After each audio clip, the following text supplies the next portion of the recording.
Nifty weekly analysis की एक और वीडियो में आपका स्वागत करता हूं। दोस्तों, निफ्टी की फाइनल क्लोजिंग हमें मिली है 21,456 की और इस वीक में निफ्टी ने 487 पॉइंट ऊपर जाके क्लोज किया। इस तीन कैंडल को जरा ध्यान से देखिए। ये वाली जो कैंडल है वो कैंडल है 475 पॉइंट की, ये वाली कैंडल है 700 प्लस की और ये वाली जो कैंडल है वो 487 की। इसीलिए मैं बार बार आप लोगों से बोल रहा हूं कि आप लोग रेजिस्टेंस मत ढूंढो, बस टारगेट को ध्यान रखो कि ऊपर का टारगेट क्या है, उस टारगेट के पास जाके निफ्टी किस तरह से रिएक्ट करता है।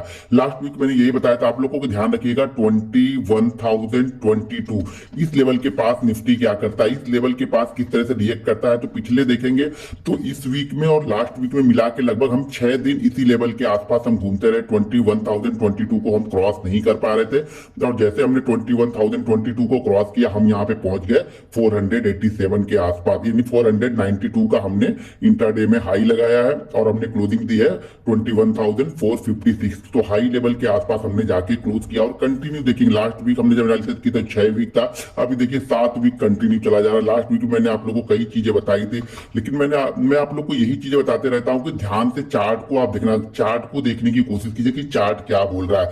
यहाँ पे सेलिंग करने की कोशिश मत कीजिए। कब तक आप कोशिश मत कीजिए, जब तक कम से कम एक वीक निफ्टी रेड कैंडल ना बनाए। पिछला लो बहुत इंपॉर्टेंट होता है। जो भी जिन्होंने भी बाइंग किया होगा इस वीक में वो वीकली चार्ट पे चार्ट को देखेंगे और लास्ट वीक का जो लो होगा, यानी इस वीक का लो ये है। अब मंडे से जो भी नए ट्रेडर यहाँ पे घुसेंगे उनका मार्केट के लिए जो सपोर्ट है वो 21,022, ये एक इंपॉर्टेंट सपोर्ट जोन है, ध्यान रखिएगा। जब तक मार्केट 21,022, 20,988 के ऊपर है तब तक यहाँ पे कोई भी एग्रेसिव सेलर नहीं आएगा। देखिए, जब मार्केट सेल करना होगा ना तो चार्ट पे आपको दिखेगा, चार्ट पे टॉप पे कोई कैंडल दिखेगी, उस कैंडल के हिसाब से हम डिसाइड कर सकते हैं हमारा जो टारगेट हमारा क्या।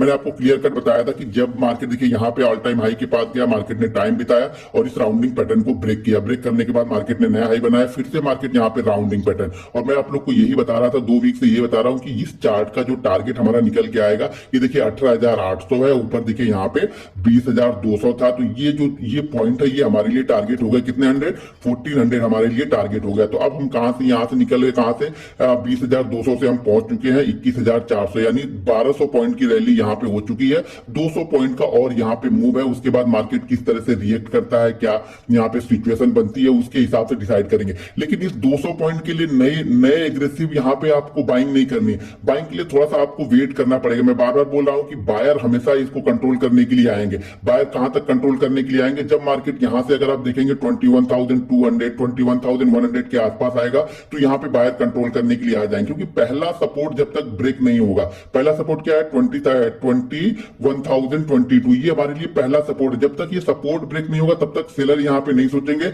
और जब सपोर्ट लेवल के आसपास आएगा, जो भी लोग रैली को मिस कर रहे हैं वो लोग एंट्री लेंगे और वो लोग फिर नया हाई लेके जाएंगे। तो हमेशा टॉप पे ध्यान रखिए कि टॉप पे किस तरीके की कैंडल बनती है। ऐसी कैंडलों में यहाँ पे आप शॉर्ट मत कीजिए, नहीं तो आप ट्रैप हो जाएंगे। बहुत सारे लोग सिर्फ शॉर्ट की बातें कर रहे हैं। देखिए, जब मार्केट ऐसी सिचुएशन पाता है तो मार्केट के पास खुला नीला आकाश होता है, मार्केट कहीं तक भी जा सकता है।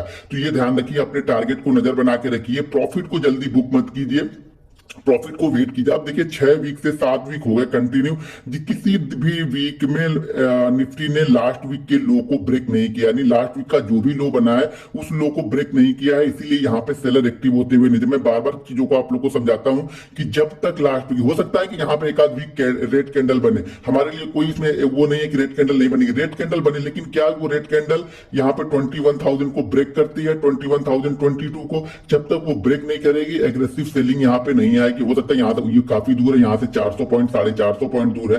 तो इसीलिए जब भी यहाँ पे पोजीशन, देखिए पोजीशन छोटी होनी चाहिए। अगर आपने इस ब्रेकआउट पे ट्रेड लिया, ये इंपॉर्टेंट ब्रेकआउट था 20,022 मैंने बताया था, ये इंपॉर्टेंट ब्रेकआउट था। अगर यहाँ पे आपने पोजीशन ली हुई है तो अब आपका स्टॉप लॉस यहाँ से कम से कम ये बड़ी कैंडल का 200-300 पॉइंट, अगर आप थोड़ा सा और रिस्क ले सकते हैं तो 21,022 ये आपका यहाँ पे एसएल निकल के आएगा। क्योंकि जब तक ये ब्रेक नहीं करेगा यहाँ पे एग्रेसिव सेलिंग कोई नहीं आएगी। एग्रेसिव से देखिए, अब तो जो आईटी है वो भी बहुत अच्छा कर रही है, बैंक अच्छा कर ही रहे हैं, आईटी कर रही है, बैंक कर रहे हैं, रियल एस्टेट कर रहे हैं। तो काफी मार्केट को काफी सपोर्ट यहाँ पे मिल रहा है। तो यहाँ पे सेल करने की कोई जल्दी मत कीजिए। आप देखिए ये मार्केट नीचे आता है, नीचे आने के बाद कोई रेंज बनाता है और रेंज को वापस ऊपर की साइड में ब्रेक करता है, तो वहां पे बाइंग अपॉर्चुनिटी अच्छी रहेगी। अब यहाँ पे जो भी बाइंग होगी, अगर आपने यहाँ पे बाइंग किया है और यहाँ पे बाइंग कर रहे हैं तो आप थोड़ा सा रिस्क तो ले ही रहे, तो ध्यान रखिएगा यहाँ पे आप रिस्की ट्रेड होगा बाइंग का। हाँ, हो सकता है यहाँ पे 200 पॉइंट 300 पॉइंट और आपको मिले, लेकिन अब ये रिस्की ट्रेड हो, क्योंकि जिन्होंने यहाँ पे बाइंग करके जो शांति से बैठे हैं, यहाँ पे जैसे ही उनको वीकली चार्ट पे कुछ निगेटिव दिखेगा, फिर वो लोग प्रॉफिट एक बार बुक करेंगे, फिर वेट करेंगे अपना 21,000 के आसपास मार्केट किस तरह से रिएक्ट करता है, और रिएक्ट करने के बाद वापस ब्रेकआउट करेगा या इस रेंज में। मान लीजिए यहाँ पे इसने टाइम बिताया, जैसे लास्ट वीक देखिए 21,000 के पास 6 दिन उसने टाइम बिताया, टाइम बिताने के बाद वो बहुत आसानी से ब्रेकआउट दिया, तो उस ब्रेकआउट पे बहुत सारे लोगों ने एंट्री ली होगी, तो उनको भी यहाँ पे 400 से 450 पॉइंट ऑलरेडी मिल गए होंगे। तो उसी तरह की सिचुएशन अगर यहाँ पे फिर से बनती है और फिर ब्रेकआउट करता है, तो फिर यहाँ पे छोटी सी पोजीशन आप ऐड कर सकते हैं, क्योंकि अब बड़ी पोजीशन अभी फिलहाल मत लीजिए। बड़ी पोजीशन अगर आपके पास है तो उसको होल्ड जरूर कीजिए, लेकिन इस लेवल के आसपास बड़ी पोजीशन नहीं, छोटी पोजीशन। यानी मान लीजिए आपकी कैपेसिटी है 100 रुपए की बाइंग करने के लिए, तो अब यहाँ पे आपको सिर्फ 25 रुपए पर ही 25 रुपए का ही बाइंग करना है। कब? जब ब्रेकआउट होगा, तब इस फ्लो में मत जाइए। अब ब्रेकआउट का वेट की, ब्रेकआउट का वेट मतलब यहाँ पे 1-2 दिन कंसोलिडेट करे और कंसोलिडेशन के बाद फिर से ऊपर की तरफ का ब्रेकआउट दे, तब आप यहाँ पे छोटी सी क्वांटिटी को ऐड कीजिए। नहीं तो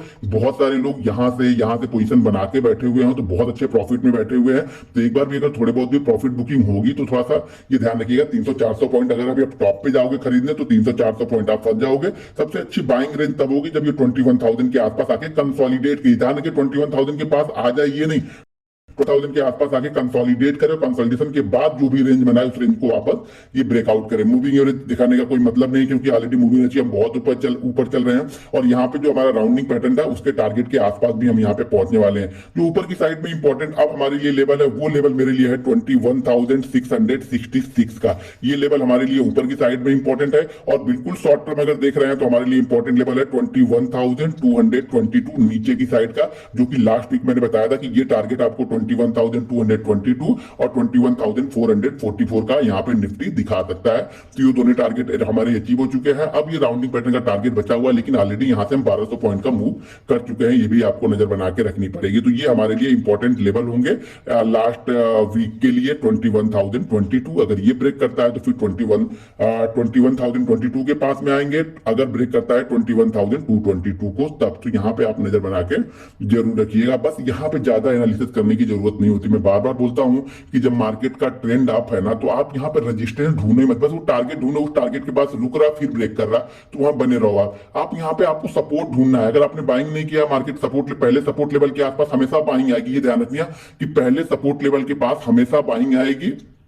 अगर वो पहले सपोर्ट लेवल को ब्रेक करता है तभी सेलर आएंगे, और तभी जो यहाँ पे जो लोगों ने बाइंग किया है वो लोग प्रॉफिट बुकिंग करेंगे। तो इस पे आप नजर बना के जरूर रखिएगा। अगर वीडियो पसंद आए तो वीडियो को लाइक और शेयर जरूर करते रहिए। मिलते हैं। तो चलिए अब इस वीडियो को यहीं पे खत्म करते हैं। Thank you so much for watching the video.